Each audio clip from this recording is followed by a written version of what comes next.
Friends, how are you? For the first time you are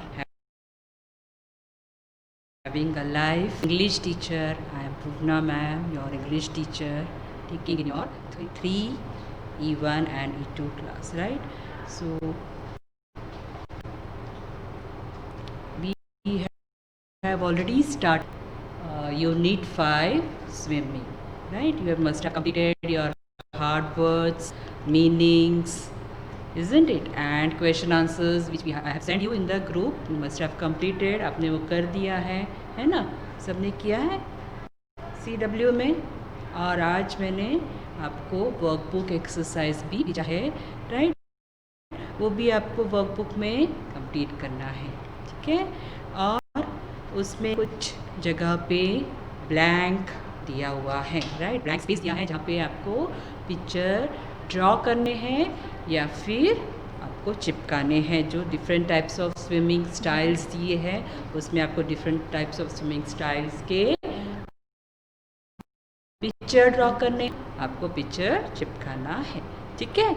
अब हम आज text book के जो एक्टिविटीज़ बाकी हैं वो कंप्लीट करेंगे, ओके?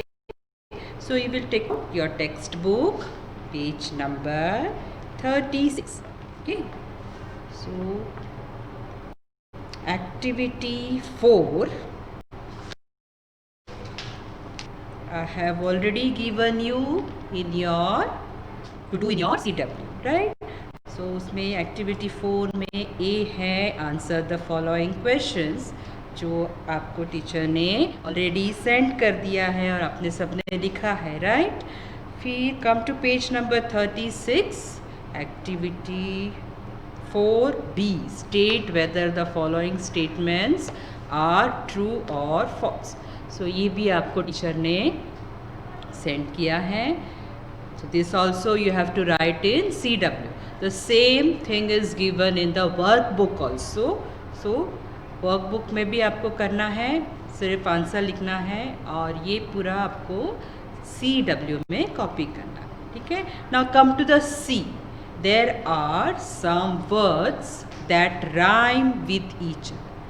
सो आपने फर्स्ट और सेकेंड स्टैंडर्ड में राइमिंग वर्ड्स सीखा है। Rhyming words means the words which has a same sound, similar sound, जिसके जो वर्ड्स के सिमिलर साउंड होते हैं, जैसे लॉन्ग सॉन्ग, है ना?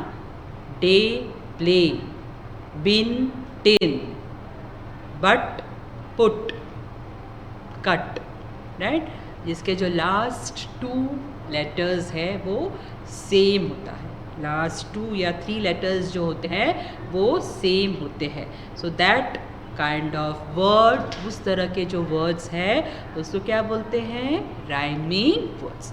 सो यहाँ पे इस पोएम में भी, जो पोएम हमने ऑलरेडी किया है, मैंने आपको वीडियो क्लास भेजा था, राइट? सो आपने सबने वो पोएम लिखा है ना आपके CW में, और आपने वो पोएम के रिसिटेशन किए हैं, आपको लर्न बाय हार्ट करने के लिए बोला था टीचर ने, तो आपने वो भी किया होगा। किया है? तो नहीं किया है तो आपको करना है, ठीक है? सो अब एक्टिविटी 4 का जो C है उसमें आपको इसी तरह के राइमिंग वर्ड्स पोएम में से ढूंढ के निकालने हैं, जो जिसकी जो साउंड है वो सेम है, राइट? सो हम अब फिर से पोएम ओपन करेंगे, पेज नंबर 34 पे आ जाइए सब, okay? So come to the activity 2 poem swimming. So अब देखो यहाँ पे जो लास्ट वर्ड है, जैसे when all the days are hot and long and robin bird has ceased his song. So जो लास्ट 2 है जो राइम कर रहा है, लॉन्ग सॉन्ग, तो ये जो वर्ड है उसके जो साउंड है वो सेम है, long song. Come to the next line, I go swimming every day and have the finest kind of play. Day play. So last words देखो तो ये राइम हो रहा है ना, सेम साउंड है, day play. Now come to the next 2 lines. I have learned to dive and I can float as easily as does a boat. Right? Float, boat. Float, boat. So this sounds same, right? So last three words of these two words sound same, right? So float, boat. ये दो rhyming words है. Now come to the next. I splash and plunge and laugh and shout till daddy tell me to come out. Shout out. So these are rhyming words. Shout out.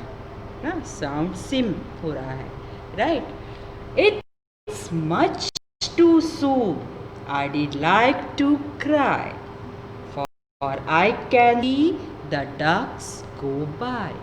Cry by. So last word देखो, cry by.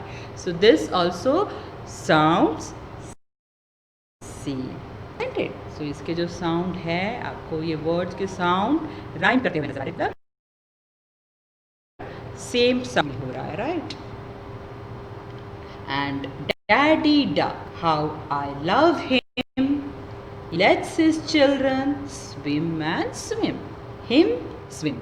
Isn't it? So last two words is rhyming here. Him, swim. The sound of the word is same.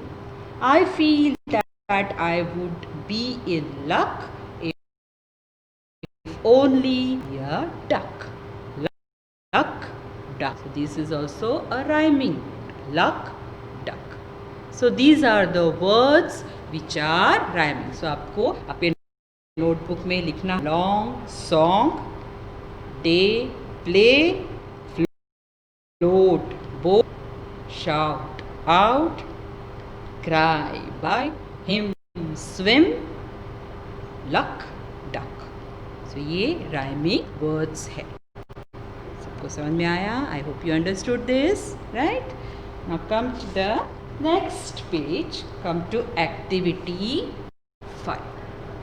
Now study the sentences given below and try to make some other sentences with the help of the words given in the bracket. So आप ये example में दो sentence दिए हैं, right? सो उसी तरह के आपको ये वर्ड्स डाल के सेंटेंस बनाना है. सो हम पहले फर्स्ट जो सेंटेंस है वो रीड करेंगे. I can float as easily as a boat. मैं बोट की तरह फ्लोट कर सकता हूँ. किस तरह से फ्लोट कर सकता हूँ? जैसे बोट फ्लोट करता है उसी तरह से मैं भी फ्लोट कर सकता हूँ, right? I can swim as quickly as a fish. So आपको ये वर्ड एज के बीच में डालना है और फिर इसे एस लिखना है. जिस तरह से फिश स्विम कर सकता है वैसे ही मैं भी स्विम कर सकता हूँ या कर सकती हूँ, राइट? सो जितनी जल्दी, जिस तरह से फिश जल्दी जल्दी क्विकली स्विम करता है उसी तरह से मैं भी स्विम कर सकता हूँ, कर सकती हूँ. Okay, followed this. Now again we will use these words and write some more sentences. Let us do this. So first word is run. So पहले हम run को use करेंगे इसमें, right? So I can write, I will use the word run. I will write can run as fast as cheetah. मैं चीते की तरह तेज भाग सकता हूँ. Isn't it? Fly. How will I use fly here? I can fly as higher as bird. बहुत ऊंचा fly कर सकता है. I can fly as higher as bird, जितना बर्ड ऊंचा उड़ता है उतना मैं उड़ सकता हूँ, right. Next one is walk. I can walk as quickly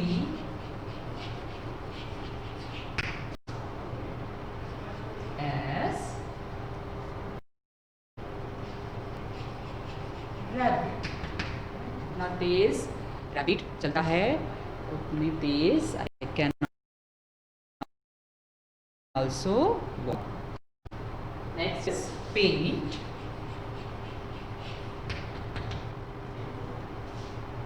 I can paint as lovely as a painter। Painter की तरह मैं अच्छी तरह से पेंट कर सकता हूँ, जैसे पेंटर पेंट करता है उसी तरह से I can also paint. Okay, now next one is write. I can right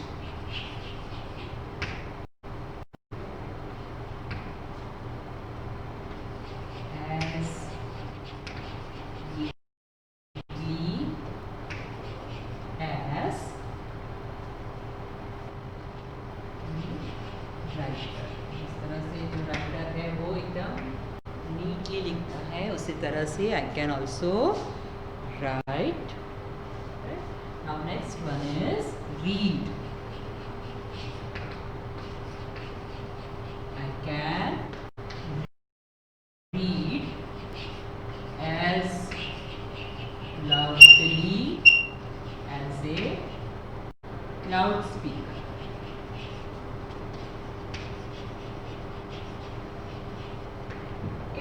तो जिस तरह से लाउड स्पीकर की आवाज़ दूर तक सुनाई देता है, even my voice can also reach that far. I hope you understood this, right. So this also I have given you to write in CW। You must have copied this down. Just explaining you, आपको explain कर रही हूँ ताकि आपको ये समझ में आ जाए। ठीक है, now come activity 6। Look at the column, at the words, sorry. Look at the words in column A। अब column A में कुछ words दिए जैसे cut, shut, run, stop, swim, right? Then rewrite as shown in column B। जिस तरह से column B में दिया है उस तरह से आपको ये cut का, right? Notice the change in spelling or words in column B। Column B में वो स्पेलिंग चेंज हो रहा है, जैसे कट है तो उसका कटिंग हो जा रहा है डबल टी और फिर ING फॉर्म्स कर रहे हैं, राइट। सो ये ING फॉर्म्स अपने फर्स्ट सेकेंड स्टैंडर्ड में ऑलरेडी सीखा है ना। Find out some common features of these words given in the table below and then use these words in sentences। सारे जो हैं उसी तरह से लिखने हैं, जैसे कट का हमने लिखा है cutting, right. Shut will become shutting.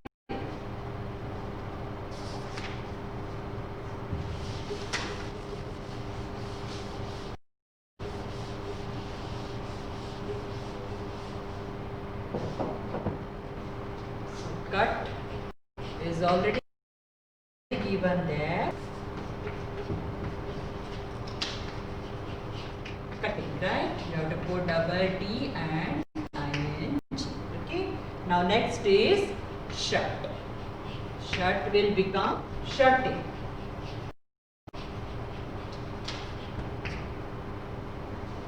Then comes run. Run will become running. Okay. And stop.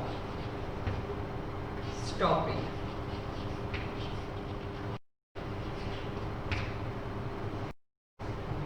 Swing will become swing.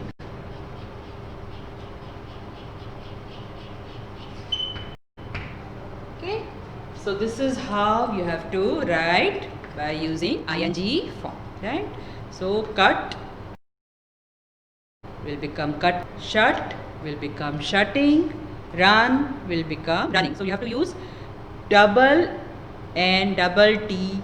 In first you have to use double T, second also double T, then run will become running, double N will come, stop, in stop double P will come, and swim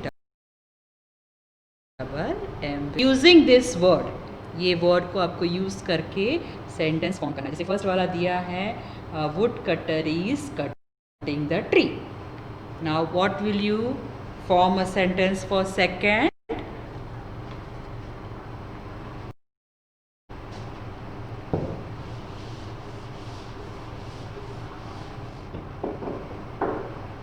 right for second the guard is shutting the door. Shutting the door. Guard है वो दरवाजा बंद कर रहा है, right? Now third one is running, right? Right. The rabbit is running around the bushes. छोटी छोटी झाड़ियों के बीच में दौड़ रहा है. कौन दौड़ रहा है? The rabbit, right? Now next one is stop.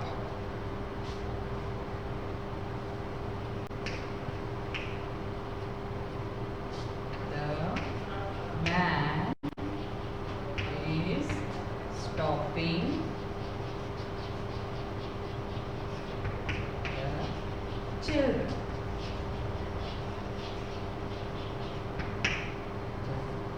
आदमी है वो बच्चों को रोक रहा है. स्टॉपिंग मीन्स रोकना. Okay. Swimming, last one is swimming. Duck is swimming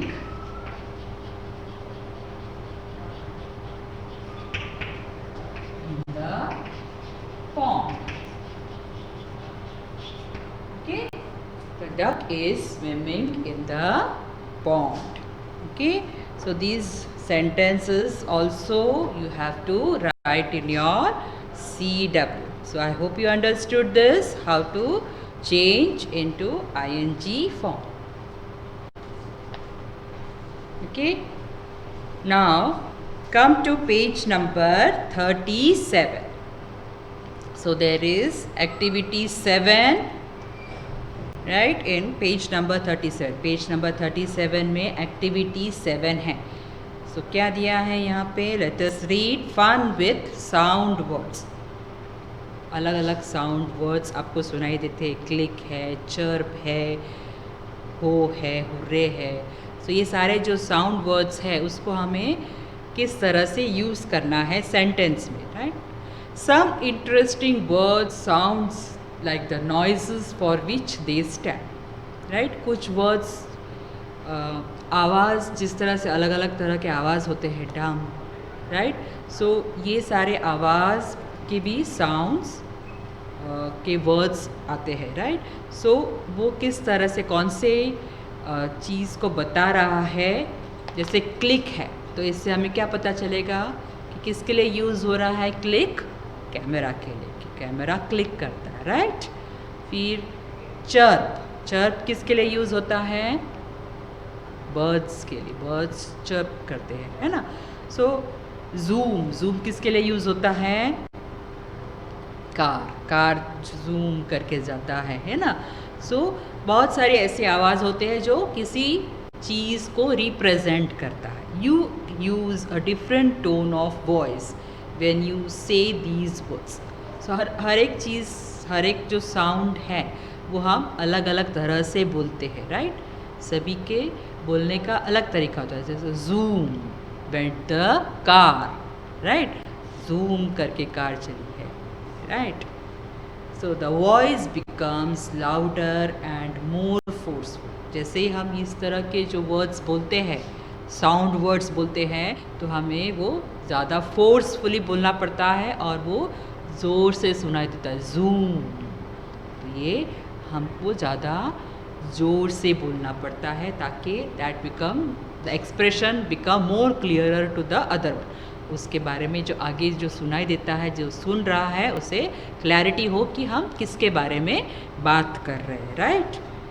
so example दिया है यहाँ पे, zoom went the car, care नहीं कार आएगा, वहाँ पे कार कर दो बच्चों, राइट।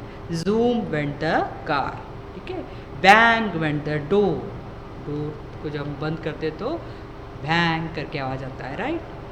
सो कुछ डोर जो होते जो पुराने जिसमें ऑयल नहीं लगे होते तो वो अलग तरह से आवाज़ करता है, की करके आवाज़ करता है ना।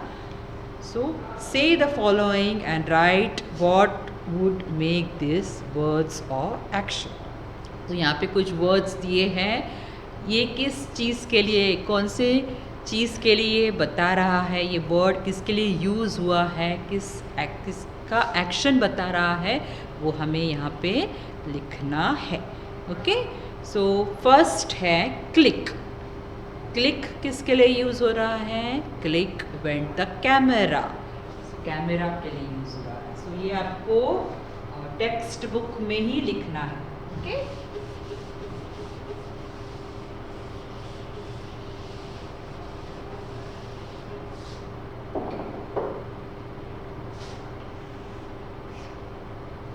first one is click.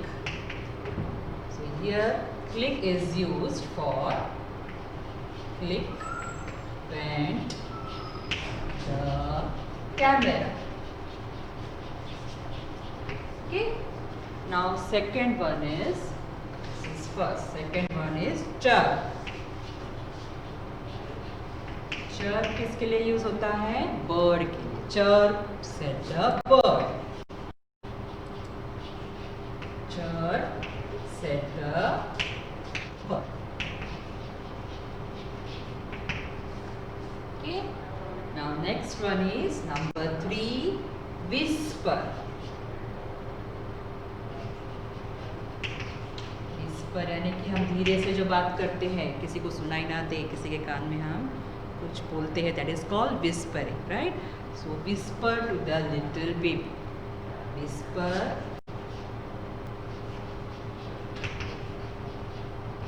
to the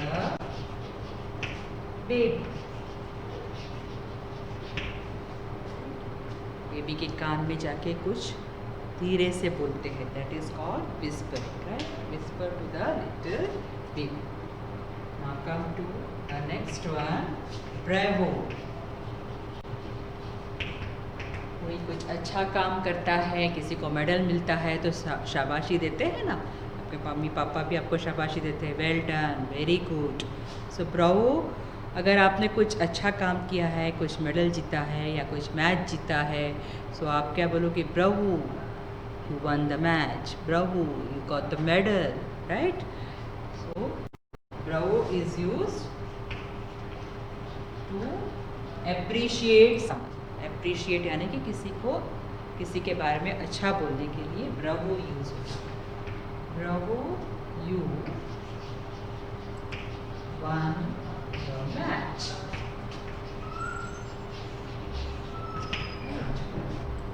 Now come to the next one, number 5, हो। कुछ गलत हुआ है या कुछ बुरा हुआ है, then we use the word हो। हो, I lost it, हो, I got less marks, मुझे कम मार्क्स मिला है। So हो is used to feel sorry, sorry लगता है या बुरा लगता है तब हम हो यूज करते हैं, हो, आई लॉस्ट इट। नंबर 6, हाँ।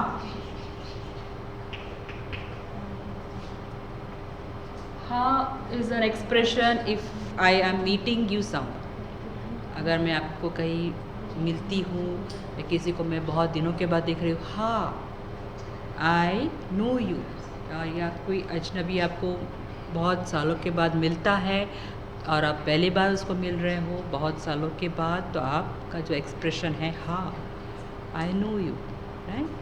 So that is this word is use at that time. हाँ, I know you. Okay? So at that time you will use this. Now next one is hooray. I got the first prize. Hooray is the आप खुशी के मारे jump करते हो जब आपको कुछ मिल जाता है, right? So when you are achieving something, so you become very happy. When you get a first prize, you jump with happiness. आप jump करते हो खुशी के मारे. That is called, and this expression is used, hurrah, right? So here in 7, hurrah is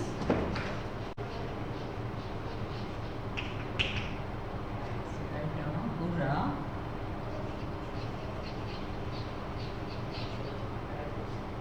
I got first prize.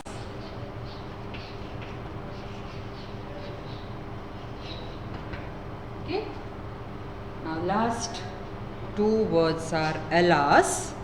Alas is for feeling sorry. Sorry feel करने के लिए हम हो, alas दोनों यूज़ करते हैं, right? alas, I lost my grandfather. अगर बहुत करीब जो चीज़ है या लोग को आप खो देते हो, कोई दूर चला जाता है, तो आप alas यूज़ करते हो, right?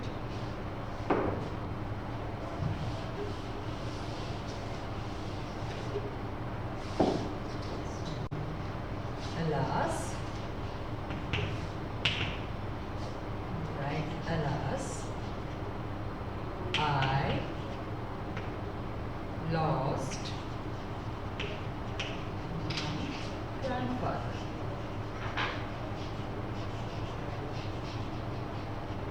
Okay, and last is wonderful.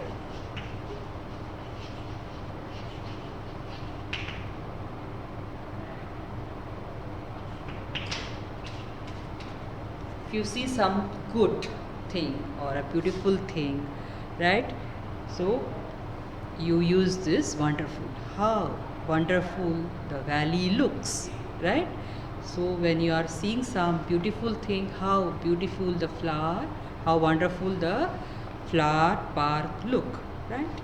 So this is used when you are seeing some beautiful thing. So you write here, how wonderful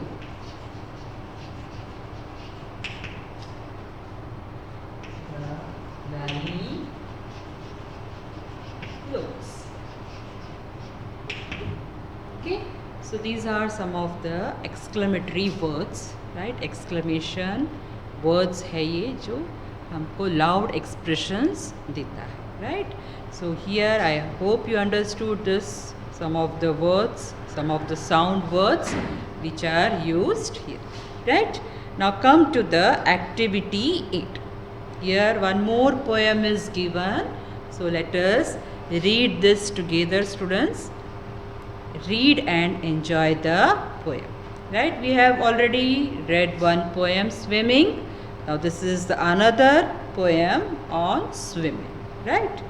Swimming, swimming, swimming in the swimming pool, you will repeat after me.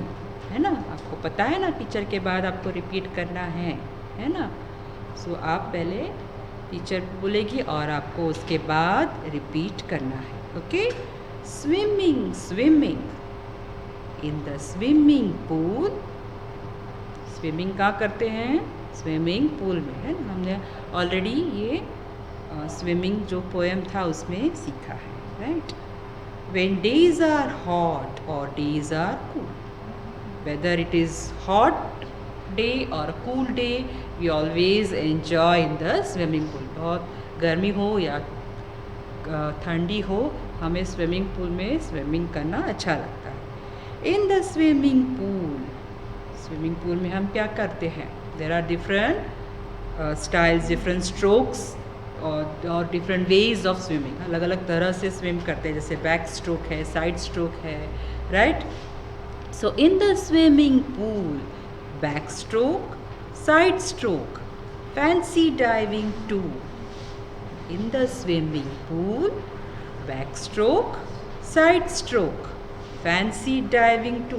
अलग अलग तरह से हम तैरते हैं, अलग अलग तरह से हम स्विमिंग करते हैं. उसमें फैंसी ड्राइविंग जैसे कोई स्विमिंग पूल में स्लाइड्स होते हैं, स्लाइड्स से हमें नीचे आना होता है और फिर स्विमिंग पूल में जाना होता है.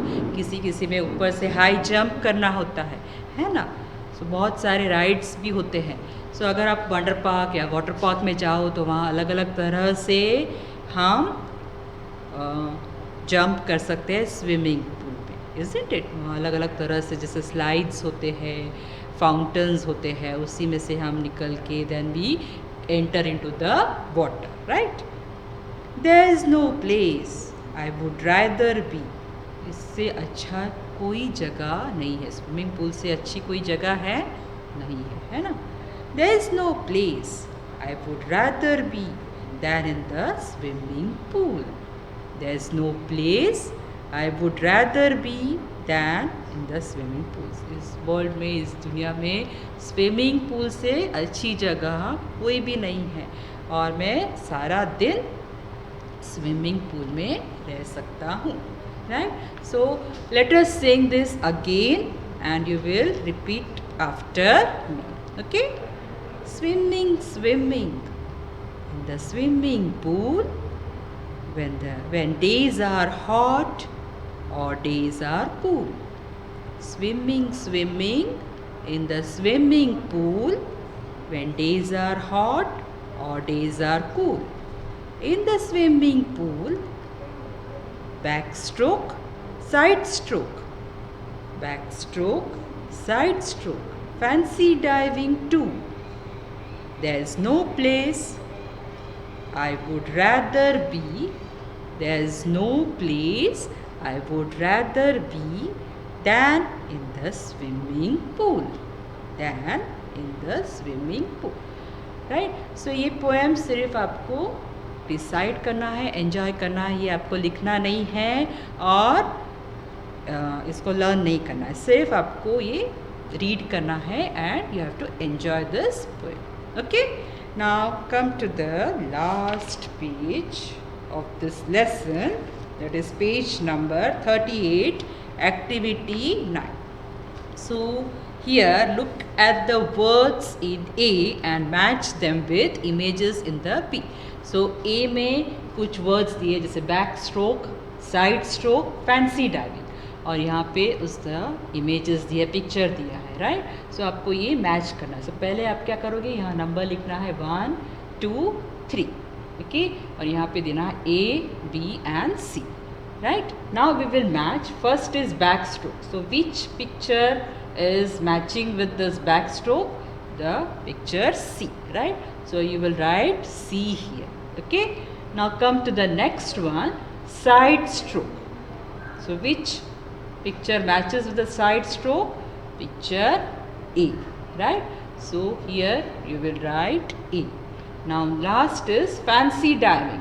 Where can you see the fancy diving in the picture? B, right? So you will write B, okay. So here we are completing the activity 9. So the activity 10, you don't have to do anything here. So we are completing this chapter, we are completing this lesson, right? So I hope you understood this lesson. Whatever I have sent you, the workbook activity, that you will complete it, students. वो आपको complete करना है, ठीक है. और teacher आपको अब next class में लेसन नंबर 6 कराएंगे, ठीक है. So bye students, take care, bye.